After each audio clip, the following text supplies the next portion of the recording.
ఈరోజు కథ ఉంటా నీ జతగా పార్ట్ 2 రచించిన వారు రమ్య గారు. ఇక కథలోకి వెళితే, స్క్రీన్ మీద ముగ్ధగా కనిపిస్తున్న సావేరి మొహాన్ని చూడగానే రణధీర్ పెదవుల మీదకి చిన్నని నవ్వొచ్చి చేరుతుంది. పార్టీవేర్ చుడిదార్ వేసుకొని ఎవరినో వెతుకుతుంది అన్నట్టుగా చుట్టూ చూస్తూ హోటల్ లాబీలో అటూ ఇటూ తిరుగుతుంటుంది సావేరి. ఆ తరువాత కాసేపు సావేరి స్క్రీన్ మీద ఎక్కడా కనిపించదు. మళ్ళీ ఒక 15 నిమిషాల్లో థర్డ్ ఫ్లోర్లో ఉన్న కామన్ వాష్రూమ్ నుండి తూలుకుంటూ గోడల్ని సపోర్ట్ చేసుకుంటూ వస్తుంటుంది. అలా చేతులతో తడుముకుంటున్న తను రణధీర్ రూమ్ దగ్గరికి వచ్చేసరికి డోర్ ఓపెన్ చేసి ఉండటంతో రూమ్ లోపలికి పడిపోతుంటే కింద పడకుండా రణధీర్ చేతులు ఆమెను చుట్టేసుకుంటాయి. అదే టైంకి అభి బయట నుండి మాస్టర్ కీతో రూమ్ లాక్ చేసి అక్కడి నుండి చిన్నగా నవ్వుకుంటూ వెళ్ళిపోవడం కనిపిస్తుంది. సరిగా గంటన్నర తర్వాత భారంగా నడుస్తూ సావేరి హోటల్ బయటికి రావడం, రోడ్ మీదున్న ఆటోలో వెళ్ళిపోవడం, హోటల్ కారిడార్లో ఎంట్రన్స్లో ఉన్న సీసీటీవీ కెమెరాస్లో రికార్డ్ అయ్యి ఉంటుంది. హోటల్ లోపలికి వచ్చినప్పుడు ఆమె మొహంలో ఉన్న నవ్వు తిరిగి వెళ్ళేటప్పుడు లేదు. శూన్యంలోకి చూస్తూ నడుస్తున్న ఆమెను చూస్తుంటే తనెంత ఇబ్బంది పెట్టాడో అర్థమయ్యి రణధీర్ కళ్ళలోకి కన్నీరు చేరుతుంది. మొబైల్ని పక్కన పెట్టి, నువ్వెవరో నాకు తెలియదు, తెలియకుండానే వచ్చావు, తెలుసుకునే లోపే మాయమయ్యావు, కానీ నిన్ను మాత్రం నేను వదులుకోవాలి అనుకోవట్లేదు. ఎలా అయినా నీ ఆచూకీ తీసి నా దానిగా చేసుకుంటా. నేను తెలియక చేసినా ఆపలేక చేసినా నీ విషయంలో చేసింది మాత్రం ముమ్మాటికి తప్పే. దాన్ని పెళ్లితో ఒప్పు చేయాలనుకోవట్లేదు. నేను చేసిన దానికి నువ్వేం చేసినా భరించి నిన్ను నా ప్రేమతో గెలుచుకొని నా దేవేరిని చేసుకుంటాను. కడదాకా ఉంటా నీ జతగా అని సావేరి గురించి బాధపడుతూ ఆమె డీటెయిల్స్ ఎలా తెలుసుకోవాలని ఆలోచిస్తున్న రణధీర్కి ఫ్లాష్లా తన BTech friend and close friend మైండ్లో మెదులుతాడు. వెంటనే మొబైల్ అన్లాక్ చేసి అతనికి కాల్ చేస్తాడు రణధీర్. 3వ రింగుకి లిఫ్ట్ చేసి, హాయ్ రానా, ఎలా ఉన్నావురా అంటూ స్మైల్తో పలకరిస్తాడు ఆ ఫ్రెండ్. యామ్ గుడ్, నువ్వెలా ఉన్నావు ద్రోణ, హార్ట్ఫుల్గా గ్రీట్ చేస్తాడు రణధీర్. ఎలా ఉన్నా అంటే బెడ్ మీద ఉన్నా, నీకు తెలియంది కాదుగా. అయినా ఆస్ట్రేలియా నుండి ఎప్పుడు వచ్చావురా? కాల్ వచ్చింది రణధీర్ ఇండియా నెంబర్ నుండి అని అర్థమయ్యి అడుగుతాడు అశ్వద్రోణ. నిన్న నైట్నే వచ్చాను. లైఫ్ ఎలా గోయింగ్? సమీక్ష ఎలా ఉంది? How is your baby? సమీక్ష పక్కనే ఉంది. ఎవరితో ఇంతలో నవ్వుతూ మాట్లాడుతున్నానో తెలియక ఆ పెద్ద కళ్ళని ఇంకా పెద్దవి చేసుకుని నన్నే చూస్తుంది. Baby too good. నిన్ను చూసి ఆల్మోస్ట్ 1 year అయింది రానా. ఎప్పుడు మీట్ అవుదాం? 1 or 2 daysలో నేనే ఇంటికి వస్తాను. కళ్యాణి అమ్మని రీతిని చూడాలని ఉంది. అలాగే మా మిస్టర్ యారోగెంట్ని లవ్లీ ఫ్యామిలీ మ్యాన్ని చేసి కొంగుకు కట్టేసుకున్న సమీక్షని అప్రిషియేట్ చేయాలి అల్లరిగా అంటాడు రణధీర్. రే ఎక్కువైంది, నేను యారోగెంట్నా? చిరుకోపంగా అంటాడు అశ్వద్.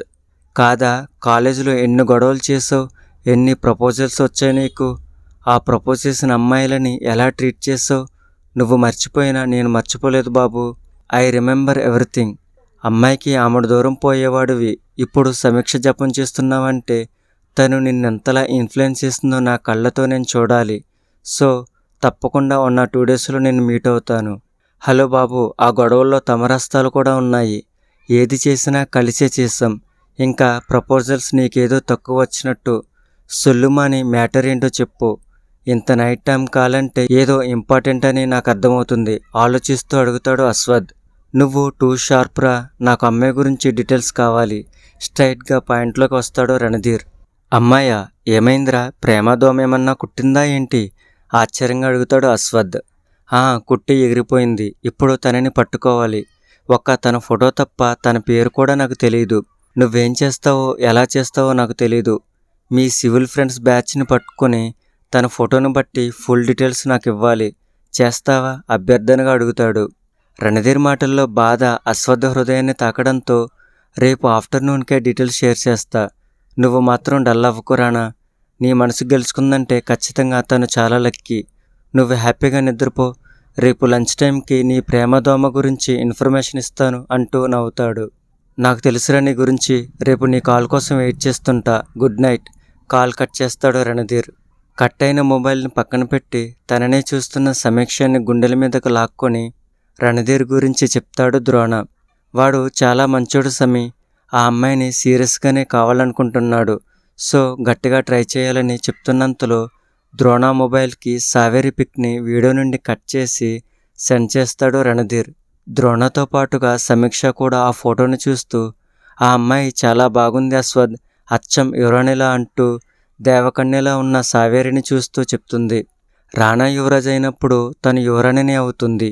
నా హృదయరాణి ఇంక బుజ్జుందామా, చాలా నైట్ అయింది అంటూ సమీక్షని జోకొడుతూ నిద్రపుచ్చి సావేరి ఫోటోని తన ఫ్రెండ్స్కి ఫార్వర్డ్ చేసి డీటెయిల్స్ కావాలని మెసేజ్ చేసి మెల్లిగా అశ్వథ్ కూడా నిద్రలోకి జారుకుంటాడు. అశ్వథ్తో కాల్ మాట్లాడాక తిరిగి హోటల్ మేనేజర్కి కాల్ చేసి తనకు సెండ్ చేసిన వీడియో ఉన్నంత డ్యూరేషన్ వరకు సీసీటీవీ ఫుటేజ్ని డిలీట్ చేయమని ఆర్డర్ ఇచ్చి సావేరి గురించి ఆలోచనలతో బెడ్ మీదకి చేరుతాడు రణధీర్. మార్నింగ్ నుండి మొబైల్ని అరసెకండ్ కూడా పక్కన పెట్టకుండా అశ్వథ్ నుండి వచ్చే కాల్ కోసం ఎదురు చూస్తుంటాడు రణధీర్. కరెక్ట్గా 2ంటికి అశ్వథ్ నుండి కాల్ వస్తుంటే లిఫ్ట్ చేసి ఏమన్నా తెలిసిందారా అని అడుగుతాడు ఆతృతగా. తెలిసింది, తన పిక్ని బట్టి నా ఫ్రెండ్స్లో ఒకడు ఆధార్ కార్డ్ ట్రేస్ చేశాడు, అలాగే పర్సనల్ ఇన్ఫర్మేషన్ ఇంకొకడు షేర్ చేశాడు. నీకు పీడిఎఫ్ చేస్తున్నా చూసుకో, నేను హాస్పిటల్లో ఉన్న, ఈవినింగ్కి మాట్లాడతాను అని కాల్ కట్ చేస్తాడు అశ్వథ్. ఇప్పటి వరకు సావేరి గురించి తెలుసుకోవడానికి ఎంత ఎగ్జైట్ అయ్యాడో ఇప్పుడు ఇన్ఫర్మేషన్ చేతిలో రెడీగా ఉంటే ఓపెన్ చేయడానికి అంత నర్వస్ అవుతాడు. డీప్ బ్రీత్ తీసుకుంటూ 1 నుండి 10 వరకు నెంబర్స్ లెక్కబెట్టి హార్ట్ని కంట్రోల్ చేసుకుంటూ అశ్వథ్ పంపిన పీడిఎఫ్ని ఓపెన్ చేస్తాడు రణధీర్. దానిలో ఆమె పేరు తెలుస్తుంటే అప్రయత్నంగా సావేరి అని ప్రేమగా పలుకుతాయి రణధీర్ పెదవులు. తన హౌస్ అడ్రస్తో పాటుగా family, education details, company job details అన్నీ కనిపిస్తుంటే సావేరి వర్క్ చేస్తున్న కంపెనీ గురించి డీటెయిల్స్ కావాలని అభికి కాల్ చేస్తాడు రణధీర్. తన బావ కరెక్ట్ రూట్లో వెళ్తున్నాడని నవ్వుకుంటూ అరగంటలో తను తెలుసుకున్నవి చెప్పడానికి కాల్ చేస్తాడు అభి. చెప్పు అభి, క్యూరియస్గా అడుగుతాడు రణధీర్. ఆ కంపెనీ స్టార్ట్ అయ్యి 2 years అవుతుంది. ఇప్పటికీ రీచ్కి స్ట్రగుల్ అవుతుంది. సావేరి దానిలో 1 yearగా జాబ్ చేస్తుంది. 35K salary. 3 నెలల క్రితం తన బామ్మకి లివర్ ట్రాన్స్ప్లాంటేషన్ జరిగింది. దానికోసం హౌస్ మీద లోన్తో పాటు జాబ్ లోన్ కూడా 10 lakhs తీసుకుంది. హౌస్ లోన్కి, జాబ్ లోన్కి తన శాలరీలో కట్ అవ్వగా మిగిలినవి పొదుపుగా వాడుకుంటూ బామ్మతో లైఫ్ లీడ్ చేస్తుంది. నాకు తెలిసిన మ్యాటర్ ఇంతే రానా. ఓ నిమిషం ఆలోచించి ఆ కంపెనీ సీఈఓతో మాట్లాడి మన మెయిన్ బ్రాంచ్తో టైఅప్ అవుతాడేమో తెలుసుకో. ఆ కంపెనీ నా హ్యాండ్ ఓవర్ అవ్వాలి, సీరియస్గా చెప్తాడు Randhir. Rana, are you serious? అది ఒక స్టార్టప్ కంపెనీ, దాన్ని మన మెయిన్ బ్రాంచ్కి టై చేయడం ఏంటి? మన బ్రాంచ్ మంత్లీ టర్న్ ఓవర్ 10% కూడా ఉండదు దాని యాన్యువల్ టర్న్ ఓవర్. షాకింగ్గా అంటాడు Abhi. Just do what I say. Tie up okay అంటే ఓకే, లేదంటే కొనేయడానికి చూడు. ఎట్టి పరిస్థితుల్లోనూ నాకు ఆ కంపెనీ కావాలి, స్థిరంగా పలుకుతుంది రణధీర్ గొంతు. రానా సావేరిని ఎంత గట్టిగా కావాలని కోరుకుంటున్నాడో ఆ నిమిషం అభికి అర్థమవుతుంటే, ఓకే, నేను అతనితో మాట్లాడి నీకు చెప్తాను అంటూ కాల్ కట్ చేసి మనస్ఫూర్తిగా నవ్వుకుంటాడు అభి. మైండ్లో రిజిస్టర్ అయిన సావేరి అడ్రస్కి వెళ్దామని మనసు తొందర చేస్తుంటే ఏమాత్రం ఆలోచించకుండా పోర్టికోలోకి వస్తాడు రణధీర్. 24 గంటలు షిఫ్ట్స్ వారీగా డ్యూటీలో ఉండే డ్రైవర్స్ తమ యజమాని బయటికి రావడంతో అటెన్షన్ పొజిషన్లోకి వస్తారు అందరూ. వాళ్ళెవరినీ పట్టించుకోకుండా ఓ కారు దగ్గర నిలబడి కీస్ అని సీరియస్గా అడుగుతాడు. కీస్ తీసుకుని డ్రైవర్ కార్ అన్లాక్ చేస్తుంటే, నేను డ్రైవ్ చేస్తాను, నువ్వు అవసరం లేదు అంటూ ఆ అన్లాక్ అయిన కార్ తీసుకొని రోడ్ మీదకు దూసుకెళ్తాడు రణధీర్. గూగుల్ మ్యాప్ ఆన్ చేసుకొని ఓ 2 గంటల పాటు హైదరాబాద్ ట్రాఫిక్లో ఈదులాడి సిటీకి ఈ సైడ్ నుండి ఇంకో సైడ్ చేరుకునేసరికి టైం కాస్త సాయంత్రం అవుతుంది. సావేరి ఉండే ఏరియాలోకి వచ్చాక కార్ స్పీడ్ 20లోకి తెచ్చి ఒక్కో ఇంటి నెంబర్ని జాగ్రత్తగా చూస్తున్న అతనికి కావాల్సిన ఇల్లు దొరకడంతో కారుని ఆ ఇంటికి కొంచెం దూరంలో ఆపి సావేరి ఏమన్నా కనిపిస్తుందేమోనని ఆ ఇంటి గేటు వైపే చూస్తుంటాడు. అరగంట గడిచిన తన నిరీక్షణ ఫలించకపోవడంతో నిరాశలో మునిగిపోవడానికి సిద్ధమైన రణధీర్ కళ్ళకి బకెట్లో వాటర్ పట్టుకొని బయటకు వస్తూ కనిపిస్తుంది సావేరి. కాలర్ నెక్కి ఫుల్ హ్యాండ్స్ ఉన్న కుర్తాని పలోజాతో మ్యాచ్ చేసి మెడ చుట్టూ దుప్పటాన్ని వేసుకొని వస్తుంది సావేరి. బకెట్లో తెచ్చిన వాటర్ని మగ్తో తీసుకొని కాంపౌండ్ వాల్ ముందు వైపు నాటున్న మొక్కలకి పోస్తూ ఉంటుంది.